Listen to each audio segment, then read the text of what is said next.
समात ईओबीआई को 6 हफ्तों में प्रॉपर्टी से मुतालिक फैसला करने का हुक्म। इसी बारे में तफसीलात हासिल करेंगे। स्पेशल कॉरेस्पॉन्डेंट सलमान आवान हमारे साथ मौजूद हैं। जी सलमान, बताइएगा अदालत की जानिब से क्या हुक्म दिया गया है?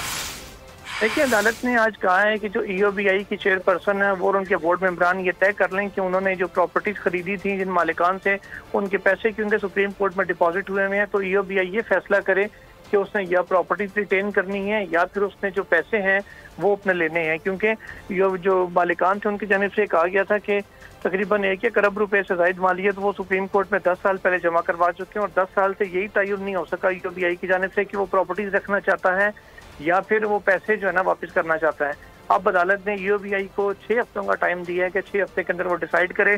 30 जून तक वो फैसला करके अदालत को बताए। इसके बाद अगस्त में अदालत ने इस समाअत को मुकर्रर किया है और चीफ जस्टिस ऑफ पाकिस्तान ने ये रिमार्क दी है ईओबीआई चेयरमैन को मुखातिब करते हुए कि ईमानदारी से और फेयरनेस की बुनियाद पर जो फैसला ईओबीआई करेगी अदालत उसको यकीनन सपोर्ट करेगी, लेकिन हम हतमी तौर पर तय करके बताएं ताकि अदालत इन छोटे छोटे निटिग्रिटीज इशू में नहीं पड़ेगी।